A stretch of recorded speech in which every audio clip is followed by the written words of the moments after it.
ನಮಸ್ಕಾರ ಸ್ನೇಹಿತರೆ. ಕರ್ನಾಟಕ ರಾಜಕೀಯದಲ್ಲಿ ಇದೀಗ ಅಡ್ಡ ಮತದಾನದ ಬಿರುಗಾಳಿ ಎದ್ದಿದೆ. ವಿಧಾನ ಪರಿಷತ್ ಚುನಾವಣೆಯ ಫಲಿತಾಂಶದ ಬಳಿಕ ಬಿಜೆಪಿ ಒಳಗೆ ಭಾರೀ ಚರ್ಚೆ, ಆರೋಪ ಪ್ರತ್ಯಾರೋಪ ಮತ್ತು ನಾಯಕತ್ವದ ಬಗ್ಗೆ ಪ್ರಶ್ನೆಗಳು ಕೇಳಿಬರ್ತಿವೆ. ಕಾಂಗ್ರೆಸ್ನ 5ನೇ ಅಭ್ಯರ್ಥಿಯ ಗೆಲುವಿನ ಹಿಂದೆ ಬಿಜೆಪಿ ಮತ್ತು ಜೆಡಿಎಸ್ ಮೈತ್ರಿಕೂಟದ ಕೆಲ ಶಾಸಕರ ಅಡ್ಡ ಮತದಾನ ಕಾರಣವೇ? ಈ ಬೆಳವಣಿಗೆ ಬಿಜೆಪಿ ರಾಜ್ಯಾಧ್ಯಕ್ಷ ಬಿವೈ ವಿಜಯೇಂದ್ರ ಅವರ ನಾಯಕತ್ವಕ್ಕೆ ಸವಾಲಾಗಿ ಪರಿಣಮಿಸುತ್ತಿದೆಯೇ? ವಿಧಾನಸಭೆಯಿಂದ ವಿಧಾನ ಪರಿಷತ್ಗೆ ನಡೆದ ಚುನಾವಣೆಯಲ್ಲಿ ಕಾಂಗ್ರೆಸ್ 5 ಸ್ಥಾನಗಳನ್ನು ಗೆಲ್ಲುವ ಮೂಲಕ ದೊಡ್ಡ ರಾಜಕೀಯ ಸಂದೇಶ ನೀಡಿದೆ. ಬಿಜೆಪಿ ಜೆಡಿಎಸ್ ಮೈತ್ರಿಕೂಟ ತನ್ನ ಅಭ್ಯರ್ಥಿಗಳಾದ ಲಿಂಗರಾಜ್ ಪಾಟೀಲ್ ಮತ್ತು ರಘು ಕೌಟಿಲ್ಯರನ್ನ ಗೆಲ್ಲಿಸುವಲ್ಲಿ ಯಶಸ್ವಿಯಾದರೂ ನಿರೀಕ್ಷಿತ ಮತಗಳ ಲೆಕ್ಕಾಚಾರದಲ್ಲಿ ವ್ಯತ್ಯಾಸ ಕಂಡುಬಂದಿದೆ. ಇದೇ ಈಗ ಅಡ್ಡ ಮತದಾನದ ಅನುಮಾನಕ್ಕೆ ಕಾರಣವಾಗಿದೆ. ರಾಜಕೀಯ ವಲಯದಲ್ಲಿ ಕೇಳಿ ಬರ್ತಿರೋ ಪ್ರಶ್ನೆ ಒಂದೇ: ಬಿಜೆಪಿ ಅಥವಾ ಮೈತ್ರಿಕೂಟದ ಕೆಲವು ಶಾಸಕರು ಪಕ್ಷದ ಅಧಿಕೃತ ಅಭ್ಯರ್ಥಿಗಳಿಗೆ ಮತ ಹಾಕದೆ ಕಾಂಗ್ರೆಸ್ ಅಭ್ಯರ್ಥಿಗೆ ಬೆಂಬಲ ನೀಡಿದ್ರ? ಈ ಪ್ರಶ್ನೆಗೆ ಉತ್ತರ ಸಿಗುವ ಮೊದಲೇ ರಾಜ್ಯ ರಾಜಕೀಯದಲ್ಲಿ ಸಂಚಲನ ಸೃಷ್ಟಿಯಾಗಿದೆ. ಈ ಬೆಳವಣಿಗೆಯ ನೇರ ಪರಿಣಾಮ ಬಿಜೆಪಿ ರಾಜ್ಯಾಧ್ಯಕ್ಷ ಬಿವೈ ವಿಜಯೇಂದ್ರ ಅವರ ಮೇಲೆ ಬೀಳುತ್ತಿರುವುದು ಸ್ಪಷ್ಟವಾಗಿದೆ. ಯಾಕಂದರೆ ಪಕ್ಷದೊಳಗಿನ ಅಸಮಾಧಾನವನ್ನು ನಿಯಂತ್ರಿಸೋದು, ಶಾಸಕರನ್ನು ಒಗ್ಗೂಡಿಸೋದು ಮತ್ತು ಮೈತ್ರಿಕೂಟವನ್ನು ಸಮರ್ಥವಾಗಿ ಮುನ್ನಡೆಸುವುದು ರಾಜ್ಯಾಧ್ಯಕ್ಷರ ಜವಾಬ್ದಾರಿ.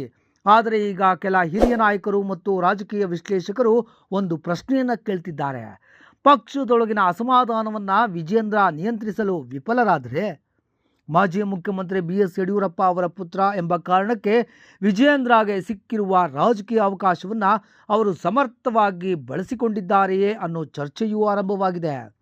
ಅಡ್ಡ ಮತದಾನದ ಆರೋಪವನ್ನು ಬಿಜೆಪಿ ಹೈಕಮಾಂಡ್ ಅತ್ಯಂತ ಗಂಭೀರವಾಗಿ ಪರಿಗಣಿಸಿದೆ.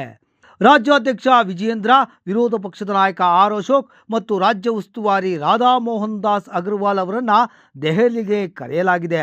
ರಾಷ್ಟ್ರೀಯ ಅಧ್ಯಕ್ಷ ನಿತಿನ್ ನಬೀನ್ ನೇತೃತ್ವದಲ್ಲಿ ನಡೆಯಲಿರುವ ಸಭೆಯಲ್ಲಿ ಅಡ್ಡ ಮತದಾನ, ಪಕ್ಷದ ಶಿಸ್ತು ಮತ್ತು ನಾಯಕತ್ವದ ವೈಫಲ್ಯ ಕುರಿತು ಚರ್ಚೆಯಾಗುವ ಸಾಧ್ಯತೆ ಇದೆ. ಇದು ಸಾಮಾನ್ಯ ಸಭೆಯಲ್ಲ. ಇದರ ಹಿಂದೆ ರಾಜ್ಯ ಬಿಜೆಪಿಯ ಭವಿಷ್ಯದ ರಾಜಕೀಯ ಲೆಕ್ಕಾಚಾರ ಅಡಗಿದೆ ಎನ್ನಲಾಗ್ತಿದೆ. ರಾಜ್ಯ ಬಿಜೆಪಿಯಲ್ಲಿ ಗುಂಪುಗಾರಿಕೆ ಹೊಸ ವಿಷಯ ಅಲ್ಲ. ಯಡಿಯೂರಪ್ಪ ಬಣ, ವಿಜಯೇಂದ್ರ ಬಣ, ಹಳೆಯ ಬಿಜೆಪಿ ನಾಯಕರು, ಹೊಸ ತಲೆಮಾರಿನ ನಾಯಕರು, ಹೀಗೆ ಹಲವು ಶಕ್ತಿ ಕೇಂದ್ರಗಳು ಪಕ್ಷದೊಳಗೆ ಇವೆ. ಜೆಡಿಎಸ್ ಜೊತೆಗಿನ ಮೈತ್ರಿಯನ್ನು ಕೆಲವರು ಬಹಿರಂಗವಾಗಿ ವಿರೋಧಿಸಿದ್ರು. ಇದೀಗ ಅಡ್ಡ ಮತದಾನದ ಆರೋಪ ಆ ಅಸಮಾಧಾನದ ಪ್ರತಿಫಲವೇ ಎಂಬ ಚರ್ಚೆ ಜೋರಾಗಿದೆ. ಒಂದು ವೇಳೆ ಇದು ನಿಜವಾದರೆ ಅದು ಕೇವಲ ಮತದಾನ ಉಲ್ಲಂಘನೆಯಲ್ಲ, ಪಕ್ಷದೊಳಗಿನ ಅಸಮಾಧಾನದ ಬಹಿರಂಗ ಪ್ರದರ್ಶನವಾಗಲಿದೆ. ಈ ನಡುವೆ ಬಿಜೆಪಿ ಈಗಾಗಲೇ ತನಿಖಾ ಸಮಿತಿಯನ್ನು ರಚಿಸಿದೆ. CT ರವಿ, N ಮಹೇಶ್ ಮತ್ತು ಮಹೇಶ್ ತೆಂಗಿನಕಾಯಿ ಅವರ ಸಮಿತಿ ಅಡ್ಡ ಮತದಾನದ ಮೂಲವನ್ನು ಪತ್ತೆ ಹಚ್ಚುವುದಕ್ಕೆ ಮುಂದಾಗಿದೆ. ಈ ಸಮಿತಿಯ ವರದಿ ಈಗ ಎಲ್ಲರ ಗಮನ ಸೆಳೆದಿದೆ. ಯಾಕಂದರೆ ವರದಿಯ ಆಧಾರದ ಮೇಲೆ ಶಾಸಕರ ವಿರುದ್ಧ ಕ್ರಮ ಕೈಗೊಳ್ಳುವ ಸಾಧ್ಯತೆ ಇದೆ. ಅದೇ ವೇಳೆ ನಾಯಕತ್ವದ ಕುರಿತು ಹೈಕಮಾಂಡ್ ಹೊಸ ನಿರ್ಧಾರಗಳನ್ನು ಕೈಗೊಳ್ಳುವ ಸಾಧ್ಯತೆಯನ್ನು ತಳ್ಳಿ ಹಾಕುವಂತಿಲ್ಲ.